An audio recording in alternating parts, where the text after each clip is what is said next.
Hi, everybody. My name is Adri Webb, and this is my marketing business plan for my business called Enchanted Florals. So, a basic overview of my business, it's a custom made floral bouquet business that's made of handcrafted ribbon, and I want it to serve as long-lasting, meaningful, and eco-friendly, and just something accessible that brings out people's creativity and sentimental side when gift giving. Um, this business I created back in May, I haven't really put my 100% into it, even though I would like it to be something successful and something that I can profit from. So this plan just kind of gives me a really good idea of what I can do to help my business grow. Okay, so my mission and my vision. So our mission is to blend artistry and sustainability to create meaningful floral keepsakes. My vision is to grow this business into a trusted brand known for its quality, its eco-friendliness, and its craftsmanship. These statements help guide my marketing decisions and set the tone of my brand identity, which aligns with the book. So, like the mission driving marketing, in the book that it discussed. But yeah, so overall, it's just to create something accessible for people like gift givers, brides, event planners, home decor enthusiasts, boyfriend, husbands, cousins, whoever you could think of that enjoys giving gifts. All right, my product strategy. So my product strategy is focusing on personalized handcrafting ribbon bouquets. They are long lasting, they are allergy safe, so anyone that has allergies to pollen or any sort of florals will be able to purchase these and be able to get these gifted to them without having to worry about what it may do to them or how it may harm them. They're designed for any special occasion, whether it's a wedding, whether it's an anniversary, homecoming, graduation, just because I love you gift, whatever you can really think of. In terms of my marketing mix, the product is differentiated through quality, customization, sustainability, and which are obviously key components of our value proposition. All right, my pricing strategy. So when it comes to pricing, I used value-based pricing, which is basically the way I price my bouquets based off the quality and the uniqueness of the bouquets. So for example, a basic bouquet, like a basic 20 count bouquet with just one color, no designs, with just look like a normal flower arrangement, would probably range between 30 and $40. Or if I did a more custom one with a bunch of banners, with glitter, with gems, with cutouts, with any sort of decor you can really think of to make the bouquet pop, or just make it fit more of the person you're gifting it to or whatever event you're taking it to. We're usually range between 50 to $75, sometimes even 100 because some people like to get the humongous ones also make money. So there's just a lot of ways that I could price my bouquets if I did the value pricing. I feel like that's just the more effective way I can get my money's worth out of it.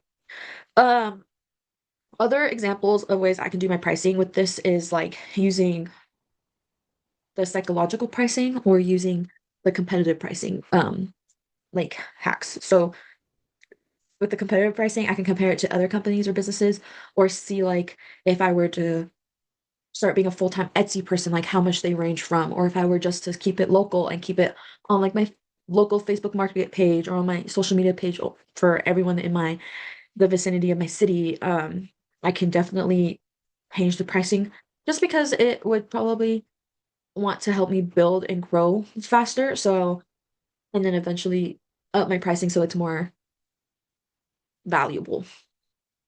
But yeah, these pricing decisions just basically helped and make sure that my pricings are customer oriented. My distribution strategy. So in my distribution strategy, it is direct to consumer. So what this means is my bouquets will obviously be sold through social media or Etsy.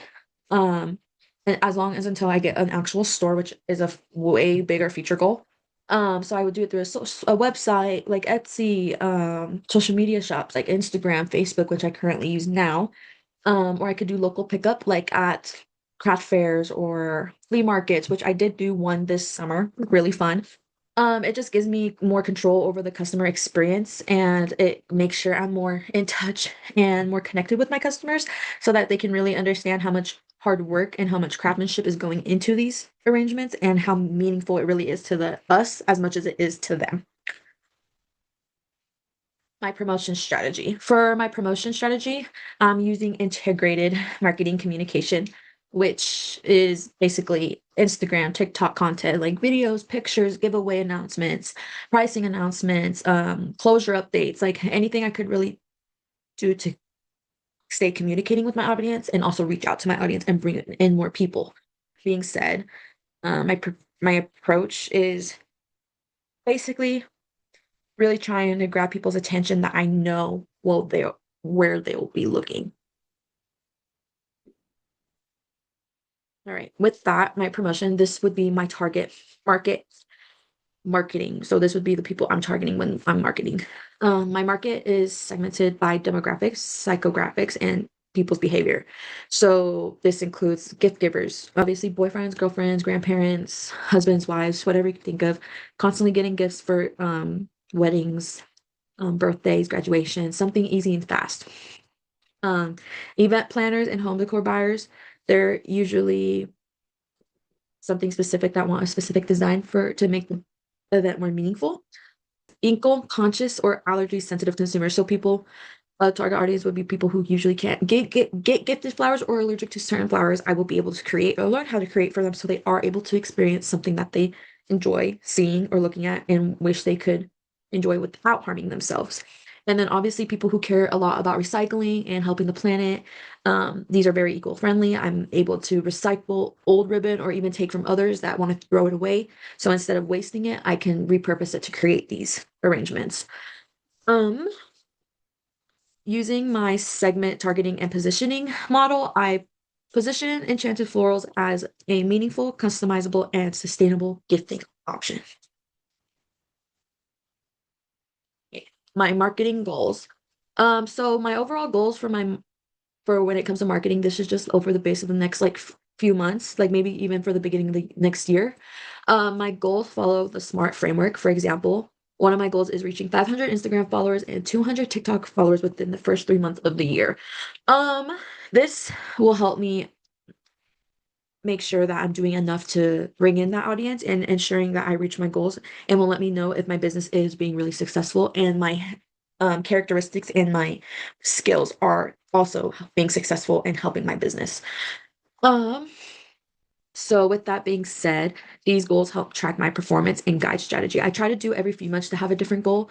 Like right now, I have 160 followers on Instagram and I have about 98 on TikTok, which is not too bad.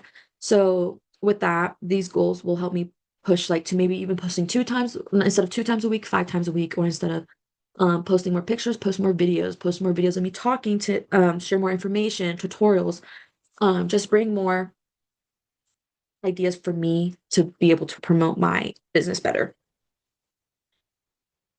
All right, my action plan. So as I said before, this includes regular my marketing plan includes posting regularly on social media. So like I said, two instead of 2 times a week, 5 times a week, maybe like 2 times a day even. Listing my work on Etsy just to see people like to online shop a lot, so I could get buyers on there, see what my work is worth to people. Promotional offers, I have reached out to businesses who create tools and resources for this kind of business. So like skewers, they create ribbon for specific ribbon to make it easier to mold glue guns. Printers, like automatic cutters, so I can make sure every piece of ribbon's cut evenly.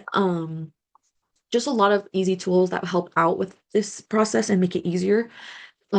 And maybe being able to use some of their products to help me out and reviewing them to help get money for my business and getting promoted for my business. Or having my friends post on social media, like repost my business page, repost any giveaways, post pictures of some of my work just to help me get that audience outreach. Another one would be maintaining strong customer communication. So being able to update my customers whenever and letting them know that I am listening to their needs and willing to do whatever they can, whatever their creative mind wants to do. So whether it's updating them on price changes, updating them on my schedule, saying what I can and can't do, being able to negotiate with them if they feel like a price is unfair, or even just making it more affordable for people who really do want to get a gift that's really sentimental to one another. Um, these, these improvements and this plan will help emphasize the structure of my business and my planning when it comes to marketing and growing it. All right, my tools and resources. So one of my biggest tools I use for this business is Canva. That's where I create all my flyers. That's where I created my business logo, any of my giveaway announcements, my pricing page, help enhance the pictures I use. It's really it's a really good app to use to help bring more wow and more attention to any of my posts so that people, it's just not another one of those ads popping up on their phone or another poster that's just plain and not exciting. It's something that's going to catch people's attention and make them want to look at my business page. More tools are like Instagram and TikTok. Obviously, those are my tools to help my digital marketing. Etsy is my tool for e-commerce. Google Analytics, so I could use Google Analytics to see how I'm doing compared to other businesses that are doing like this. I can use spreadsheets since I recently learned how to use spreadsheets to help create a more organized way to look at my financing, performing, inventory, help it streamline my inventory workflow. And yeah, just making my business more efficient and make sure that my marketing operations are efficient. All right, my financial overview. So this is kind of an idea I had. So when I do start taking this business way more seriously within this next beginning of this next year, and eventually having like a store for this business, this is kind of like a future financial overview goal to that will help me kick off this business and really make it legit. So I would start with savings. I would want to save probably 2000 2000 to $5,000 just to have to be able to get any tools I may need, to ensure like if I need to buy bulks of tools, create a little area for myself so that I can make sure that I have a separate room to create all these things to make sure nothing gets ruined. Just little start money to help start it up for sure. Um, but yeah, so I probably want to save just to help me start up. And then once it does start picking up, once I start getting more people to buy, once I start earning more revenue, I can obviously go to a bank and ask for a microloan slash business loan and probably get with the microloan when I did some research was about $3,000. So that could help me kick off and maybe even put a down deposit for a small little shop. Um, something, just something to help ensure that I have something supporting my business just in case anything to go wrong or I need something to help boost it. Overall, and I just kind of estimated tools as like part of like my inventory would be 8,000, even with like social media, Etsy fees, like really anything. Um, but yeah. And then my revenue projections. So these are just kind of an idea and what I hope to make within my first successful legit year of doing this business, just because based off other businesses I follow, this is how much they've made just based off this business, which is pretty high, but it's a goal, okay? So it was like 139,000 the first year and 140,000 the next, which isn't too bad. It's not too big of a difference between the 2 years, but it's still a goal. Just to eventually reach that point and be able to have that consistent um repurchasing and more people coming in and being able to grow on social media as well. All right. So that's the end of my marketing presentation. These are just my references. Obviously, all my info I got from the book. Other than that, thank you guys for listening, and I hope you enjoyed.